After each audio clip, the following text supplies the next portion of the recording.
अस्सलाम वालेकुम नाज़रीन, मैं हूँ अफीफ़ा और आप देख रहे हैं मुबशर लुकमान यूट्यूब चैनल। अस्सलाम वालेकुम सर। वालेकुम सलाम। सर, सोशल मीडिया पे इस वक्त जो है ना वो तालिबान की विक्ट्री और जो अमेरिका की डिफीट है वो बहुत सेलिब्रेट हो रही है, जिसके ऊपर आज ट्रंप ने भी जो बाइडन से जो है वो इस्तीफ़े का मुतालबा कर दिया है कि जी ये जो बढ़ के मारते रहे कि जी 3 लाख फ़ौजियों के सामने उनकी फ़ौज टिकेगी नहीं और हम लोग तो वहाँ पे पता नहीं कौन सा मिरेकल करके आए हैं। तो अब आपका क्या ख्याल है, मतलब जिस पर जो बाइडन ये कहते हैं कि ये ट्रंप की पॉलिसी थी कि वहाँ से फ़ौजियों को निकलना चाहिए, तो अब ये ट्रंप की जो प्रीवियस पॉलिसीज़ हैं उसकी वजह से हो रहा है या ये जो बाइडन की? पहली बात तो यह है कि जो बाइडन गलत कह रहे हैं, ट्रंप की पॉलिसी नहीं थी, ये ओबामा की पॉलिसी थी और ओबामा इलेक्शन ही उस वजह से जीता था और सेकंड टर्म में भी उसने कहा था। और जो बाइडन और ओबामा एक ही पार्टी के हैं और वो एक ही चीज़ है, तो वो गलत बात है। इधर पूरी अमेरिकन एस्टेब्लिशमेंट जो है वो उसका एक कलेक्टिव फेलियर है ना, वो चाहे रिपब्लिकन हो चाहे डेमोक्रेट हो। तो मैं नहीं समझता कि ये अभी कुछ होगा। बाइडन तो इस्तीफ़ा नहीं देने वाले, लेकिन ये है कि अशरफ गनी भी इस्तीफ़ा नहीं दे रहे। उनकी क्या वैल्यू है? और वो नहीं, वो कह रहे मैंने इस्तीफ़ा नहीं देना। वो कह रहे जब इक़्तिदार मुंतकिल होगा, वहाँ से निकलने के बाद भी वो इस तरह की बात कर, सब कुछ छोड़ के भगौड़े का तो कुछ भी कह सकते हैं ना। हाँ, $5 मिलियन पहले भी मैं आपको कहता था कि झूठा आदमी है, मैं कहता था झूठा आदमी है, तो अपने लोगों को छोड़ के भाग गया। जाते हुए भी उसके पास को $5-7 मिलियन के बैग थे, वो लेके जा रहा था, वो उन्होंने पकड़ लिए। पहले उससे पहले कितने मिलियन ये बाहर भेज चुका है वो अभी किसी को हिसाब नहीं है। तो लेकिन यह है कि मैं तो इंडियन मीडिया एंजॉय कर रहा हूँ।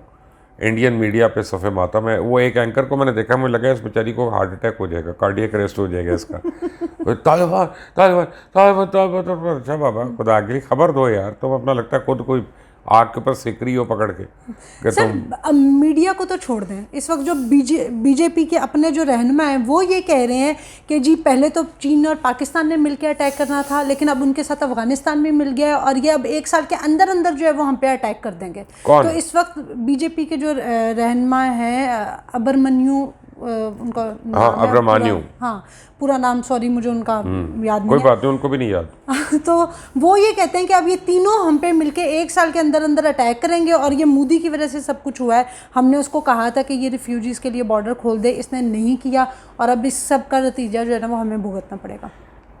रेफ्यूजीज़ का उससे क्या ताल्लुक है? कि वो चाहते थे कि वहाँ पे अफ़गान रिफ्यूजीज़ को जो है ना हम इंडिया में पनाह दे लेते, हमारे बेहतर टर्म्स उनके साथ सेट हो जाते तो शायद सूरत हाल बेहतर होती। मुझे नहीं पता इसका, लेकिन यह है कि हिंदुस्तान तो अशरफ गनी को उनके ख़िलाफ़ जंगी जहाज़ दे रहा था।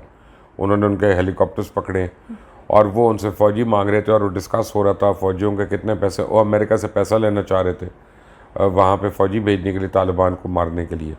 तो ये उनके अपने करतूत है, अगर तो उनका कुछ होता है किसी के साथ। और आप तालिबान का भी देखें कि किसी सफारत खाने को नुकसान नहीं पहुँचाया सिवाय हिंदुस्तान के सफारत खाने को।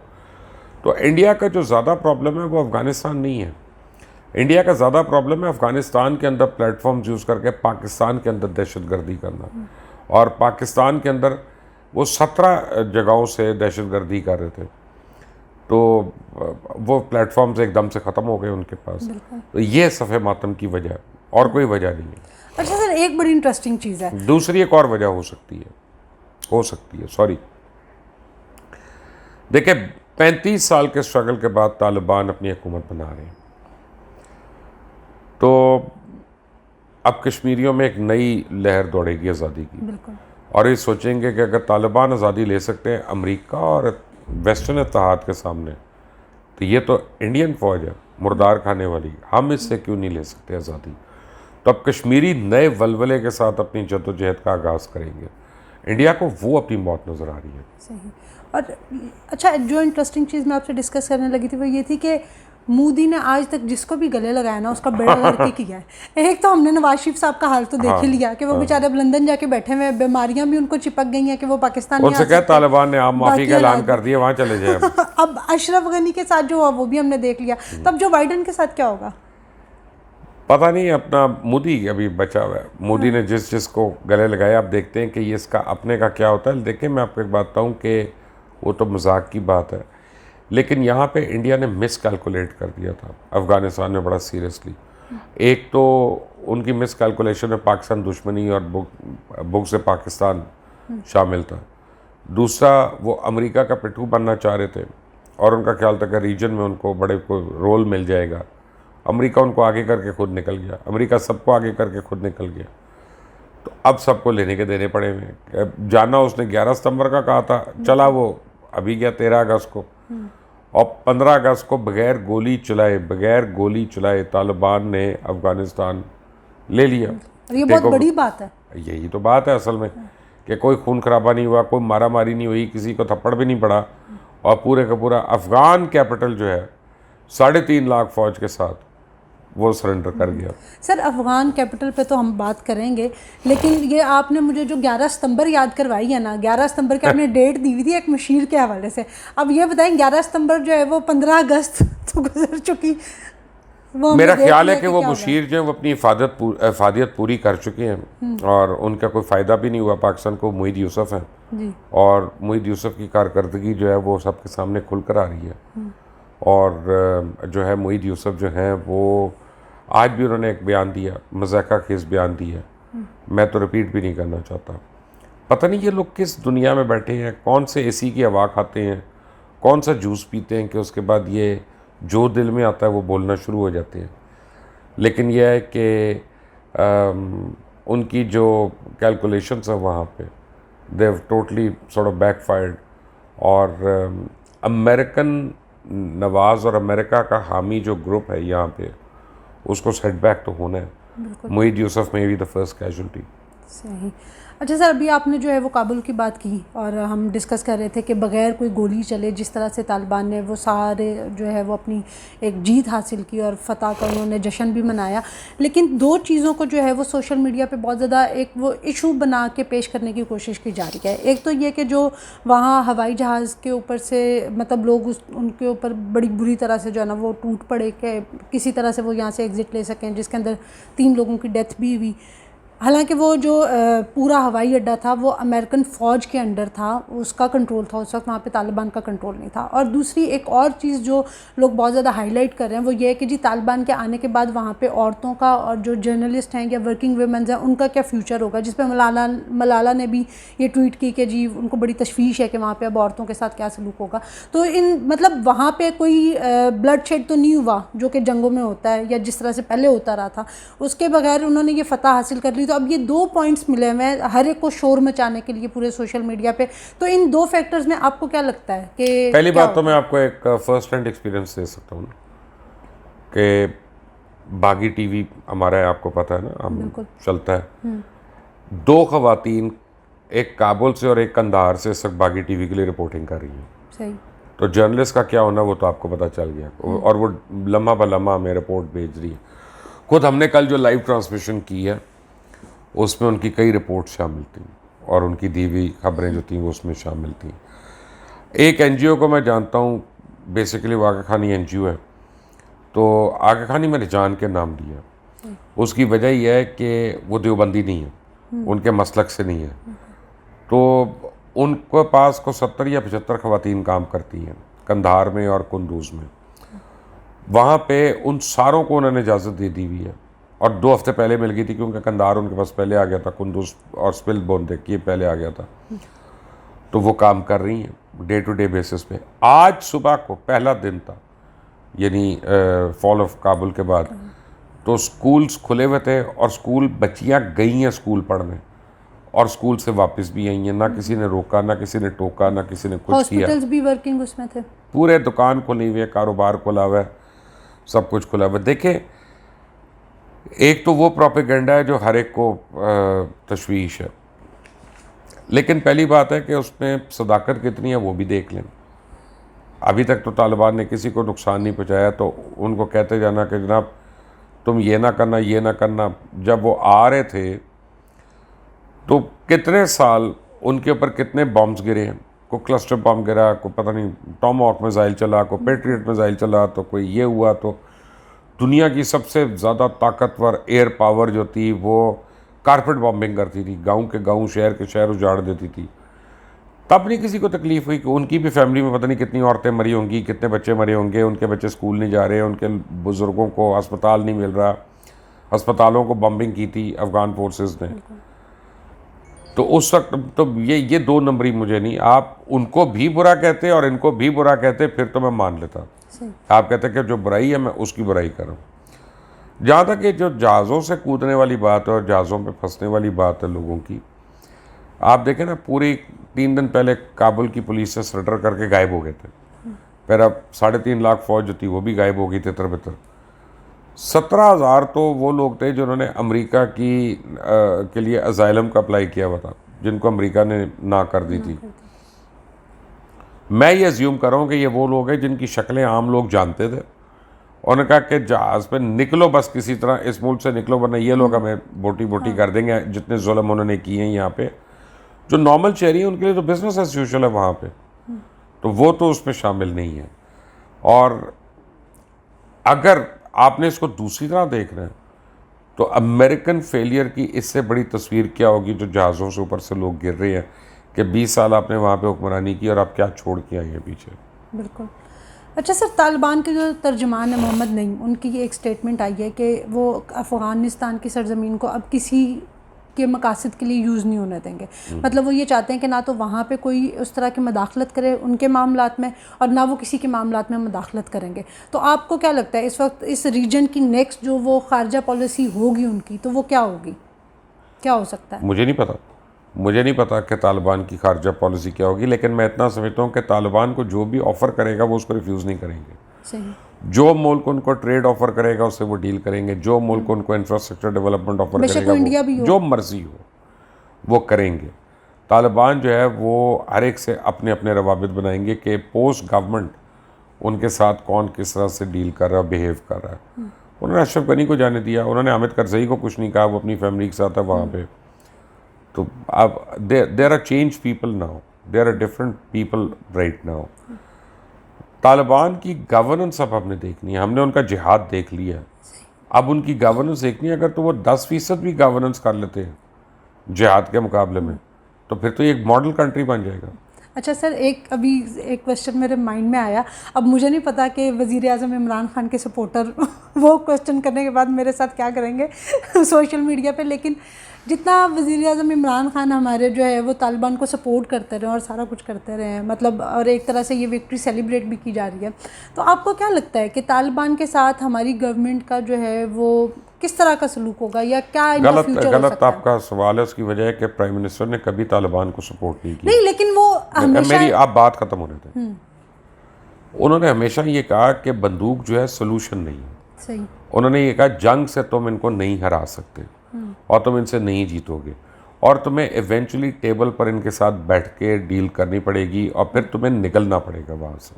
ये इमरान खान ने 20 साल, मेरी और इमरान की पर्सनली इस पर बड़ी सा गुफ्तगू एक्सचेंज हुई है, और ये को 10 साल पुरानी बात कर रहा हूँ मैं, को 2 साल पहले की बात नहीं कर रहा। तो Imran Khan was always very clear कि तालिबान जो हैं या अफ़गान जो हैं इनको सब्जुगेट नहीं किया जा सकता, ना करने की ज़रूरत है।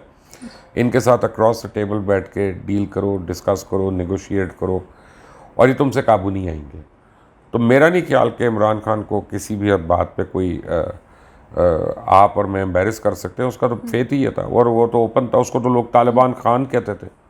उसके जो डिट्रैक्टर्स थे उसको तालिबान खान कहते थे। देखिए, जो मुल्कों के ताल्लुकात होते हैं वो अफराद से बड़े होते हैं।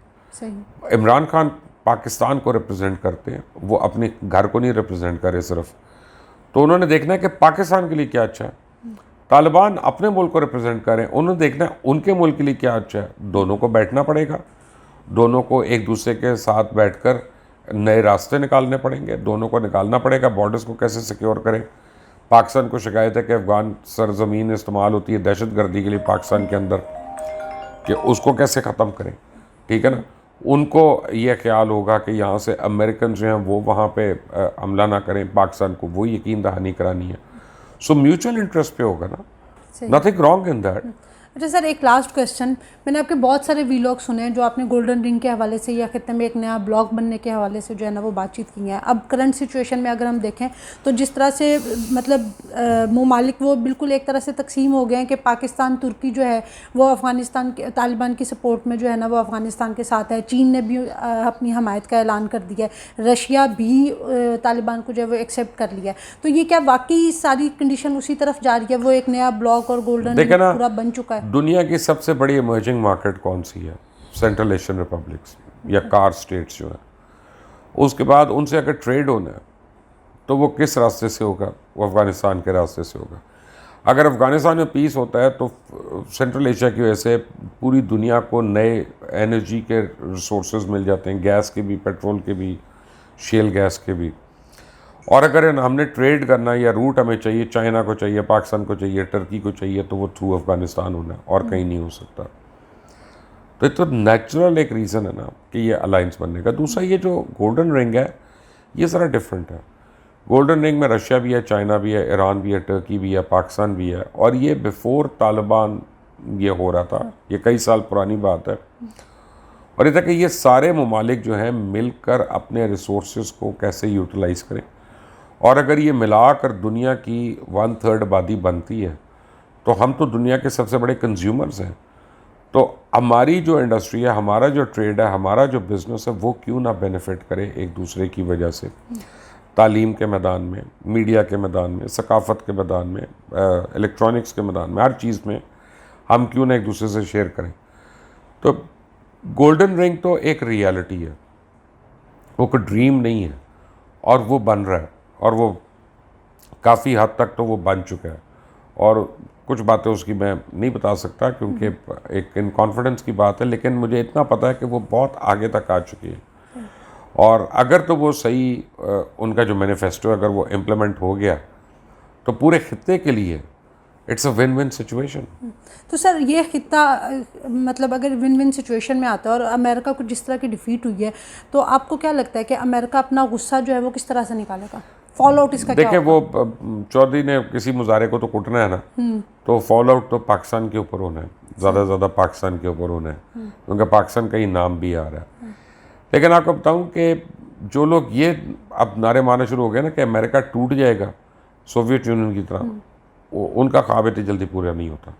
ये भी मैं आपको लेकिन सर वो जिस तरह का एक सुपर पावर का इमेज और जो अमेरिका ने अपना एक पावर बनाया तो हुआ था, वो तो नहीं रहा। अमेरिका ने खुद अपना छोड़ दिया ना कि जब उन्होंने पेंडेमिक को ही नहीं डील किया, सही, ठीक है ना। WHO को अटैक करना शुरू हो गए, UN को अटैक करना शुरू हो गए, ट्रम्प की इंतज़ामिया जो थी, यूनाइटेड नेशंस को अटैक करना शुरू हो गए। तो वो सुपर पावर का तो स्टेटस वहीं पे उनका डाइल्यूट हो रहा था जब वो चाइना से थ्रेटन होना शुरू हो गए थे।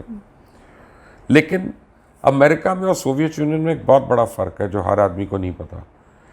सोवियत यूनियन में हर कंपनी जो थी वो स्टेट ओन्ड थी, हर ऑर्गेनाइजेशन स्टेट ओन्ड थी, और उन्होंने जंग लड़ने के लिए उसी से कर्जे लिए हुए थे। तो जब वो कोलैप्स हुआ है और इकॉनमी उनकी कोलैप्स हुई है तो नीचे देने के लिए कुछ नहीं था, हर डिपार्टमेंट उनका डिसइंटीग्रेट हो गया, तो वो टूट गया।